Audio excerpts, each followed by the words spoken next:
नमस्कार, मैं बालकृष्ण मुले और आप देखना शुरू कर चुके हैं द प्राइम टॉक का स्पेशल सेगमेंट वॉरियर के हमारे मेहमान हैं बीजेपी इंदौर नगर सहकारिता प्रकोष्ठ के उपाध्यक्ष देवी अहिल्या मंडल के उपाध्यक्ष सम्मानित श्री भूपेन जी अड़सुरे।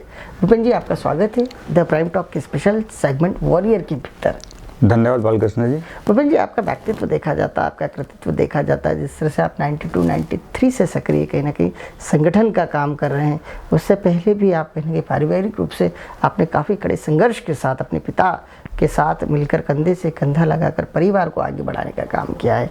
साथ ही आज के दौर में देखा जाए तो शिक्षा के क्षेत्र में आपका काफ़ी काम और काफ़ी सराहना होती उस इलाके में जहाँ से आप आते हैं, उस वार्ड में जहाँ पर आपका स्कूलिंग का कार्य होता है, जहाँ आप शिक्षा का कार्य आप करते हैं, बच्चों को शिक्षित करने का कार्य करते हैं। कहीं ना कहीं बड़े सम्मान से आपके परिवार का, पूरे परिवार का नाम लिया जाता है। पहली प्रतिक्रिया के रूप में क्या कहना चाहेंगे? काफ़ी बड़े एचवर्स के रूप में आपका नाम लिया जाता है, भले वो राजनीतिक क्षेत्र हो, शिक्षा का क्षेत्र हो, भारत स्काउट गाइड का क्षेत्र हो, या फिर सामाजिक और धार्मिक क्षेत्र की ओर बात की जाए।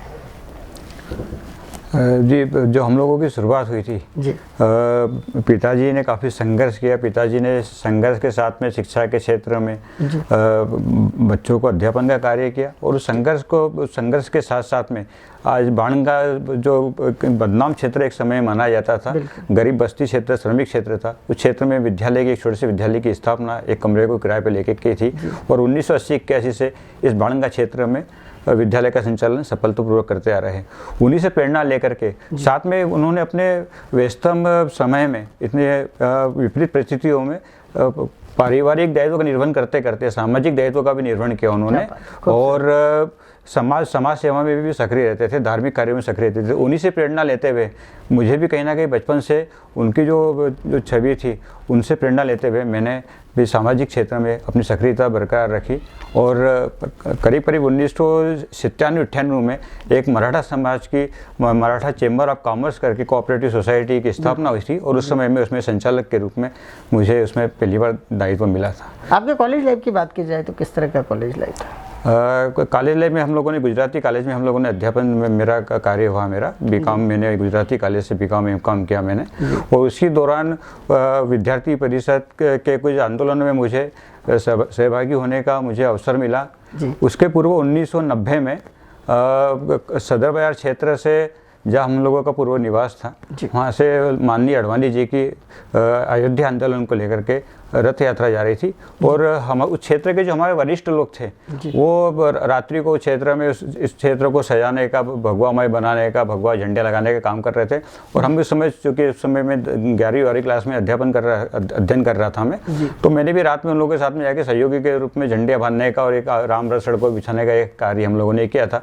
और उसी से प्रेरित होकर के मैं भारतीय जनता पार्टी और बजरंग दल की और कहीं ना कहीं मुझे आकर्षण मेरा हुआ, और राम जन्मभूमि आंदोलन के कारण ही मैं भी भारतीय जनता पार्टी के एक सक्रिय कार्यकर्ता के रूप में मैं सक्रिय हुआ। क्या बात है! कौन कौन से वो लीडर्स रहे जिनके सानिध्य में आपने काम किया है, किस तरह सक्रियता दर्ज कराई? चुनावी बात की जाए तो कहाँ का विभिन्न क्षेत्रों में चुनाव में आपने हिस्सा लिया है एक कार्यकर्ता के रूप में, और भारतीय जनता पार्टी को विजय श्री दिलाने में अहम भूमिका अदा की है? करीब हमें पहले 1996 में बजरंग दल का खंड संयोजक, शिवाजी खंड हमारा कहलाता था सदर बाजार का, उस खंड का संयोजक में 1996 में मुझे दायित्व मिला था। उसके बाद में 1997 में मैं वार्ड क्रमांक 18 सदर बाजार से भारतीय जनता युवा मोर्चे के महामंत्री के रूप में मैंने अपने कार्य की शुरुआत की थी। उस समय हम लोग माननीय प्रकाश सोनकर जी, जगमोहन वर्मा जी के संपर्क में हम लोग आए थे, क्योंकि मेरा अध्ययन मेरा जो है गुजराती महाविद्यालय में चल रहा था, और मैं उन लोगों के संपर्क में आया था, और उन्हीं के साथ में इस भारतीय जनता पार्टी के आंदोलन से मैं जुड़ा था, युवा मोर्चा के आंदोलन से मैं जुड़ा था। तो उनके साथ में भी कहीं ना कहीं सहयोगी के रूप में मैंने सागर विधानसभा चुनाव के साथ साथ में अपने स्थानीय वार्ड और विधानसभा क्षेत्र क्रमांक 1, और बाद में जो हमारी विधानसभा परिसर का विधानसभा क्षेत्र क्रमांक 3 हुई थी, उसमें मैंने वार्ड के, नगर निगम के और लोकसभा के सभी चुनावों में अपने दायित्व का निर्वहन किया है। मतदाता पर्ची बांटने से, घर घर बांटने से लेकर के मतदान अभिकर्ता तक, और आज वर्तमान में आप देख रहे हैं कि सहकारिता प्रकोष्ठ में मुझे सह संयोजक का दायित्व इंदौर जिले में मिला है। तो सब दायित्व का निर्वहन मैं करते आ रहा हूँ। इसी तरह से मैं माननीय अमरदीप जी मौर्य जब युवा मोर्चा के प्रदेश अध्यक्ष थे, तो मैं युवा मोर्चा प्रदेश कार्यकारिणी के सदस्य भी रहा हुआ प्रदेश कार्य समिति में, और खंडवा लोकसभा चुनाव का उस समय मैंने दायित्व पूरी तरह से निभाया था। करीब 25 से 30 दिन में खंडवा लोकसभा के विभिन्न ग्रामीण क्षेत्रों में मैंने रह करके वहीं पे प्रवास पर रहा और छोटी छोटी बैठकें लेकर के भारतीय जनता पार्टी को जिताने में सहयोग किया था। भूपेंद्र जी, आपको काफ़ी अनुशासित रूप में देखा जाता है। कहा जाता है कि भारतीय जनता पार्टी एक संस्कारों से ओतप्रोत पार्टी है और कहीं ना कहीं उसका कार्यकर्ता जो है काफ़ी अनुशासित तरीके से अपने कार्य को अंजाम देता है और कहीं ना कहीं एक संगठक के बतौर काफ़ी काम करता है।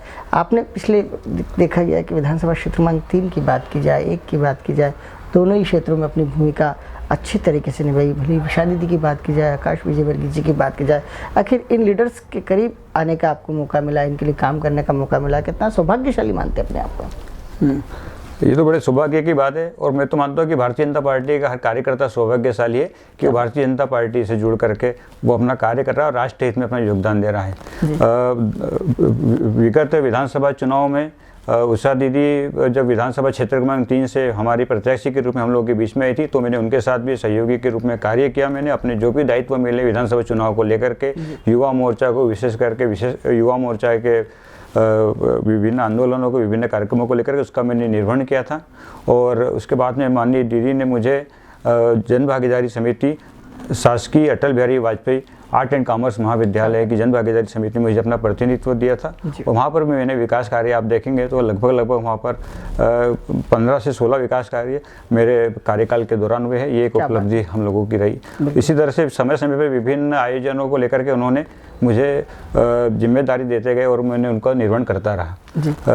एक संबल योजना आई थी माननीय मुख्यमंत्री जी की, बहुत अच्छी योजना थी जिससे कि जो असंगठित कामगार है उनको लेकर के योजना को तैयार किया गया था और संबल योजना का कार्य मैंने माननीय दीदी के नेतृत्व में विधानसभा क्षेत्र क्रमांक 3 में किया था।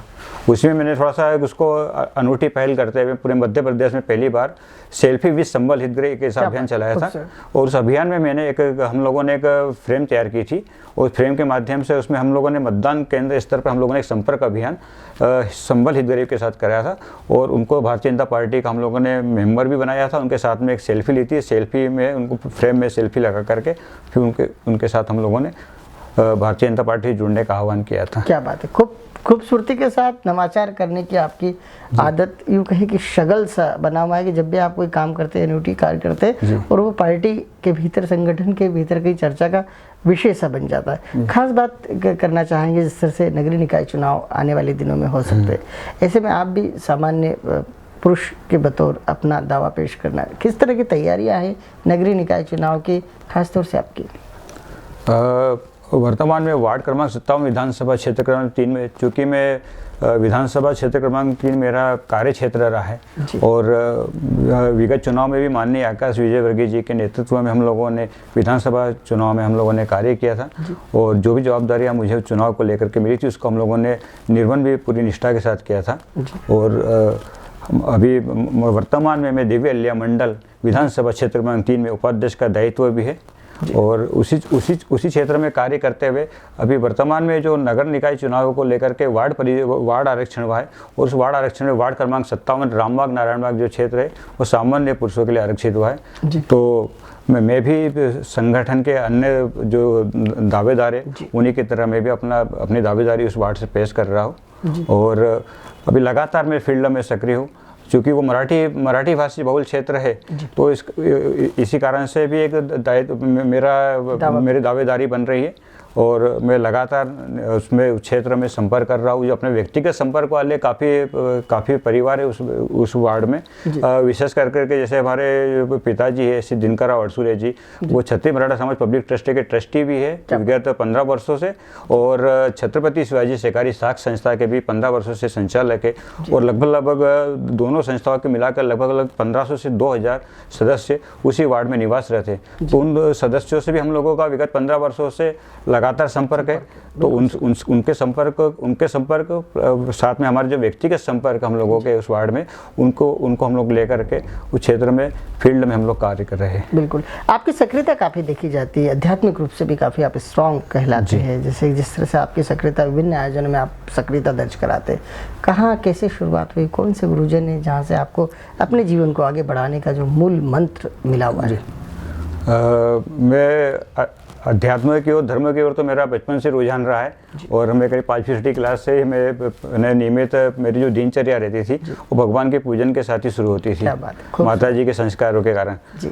बाद में मैं माननीय श्री राम कोकजे गुरु जी गोंदवले धाम, उनसे मैं जुड़ा और उनके माध्यम से जुड़ करके मैं गोंदवले धाम में से मैं भी सक्रिय हूँ मैं। और विभिन्न सामाजिक धार्मिक गतिविधियाँ हम उनके माध्यम से, माननीय गुरुजी के माध्यम से हम लोग करते आ रहे हैं। हम लोगों ने पिछले कुछ समय में जैसे मराठी मोहल्ला अल्यापल्टन क्षेत्र, उसमें लगातार हिंदू परिवार कम हो रहे थे।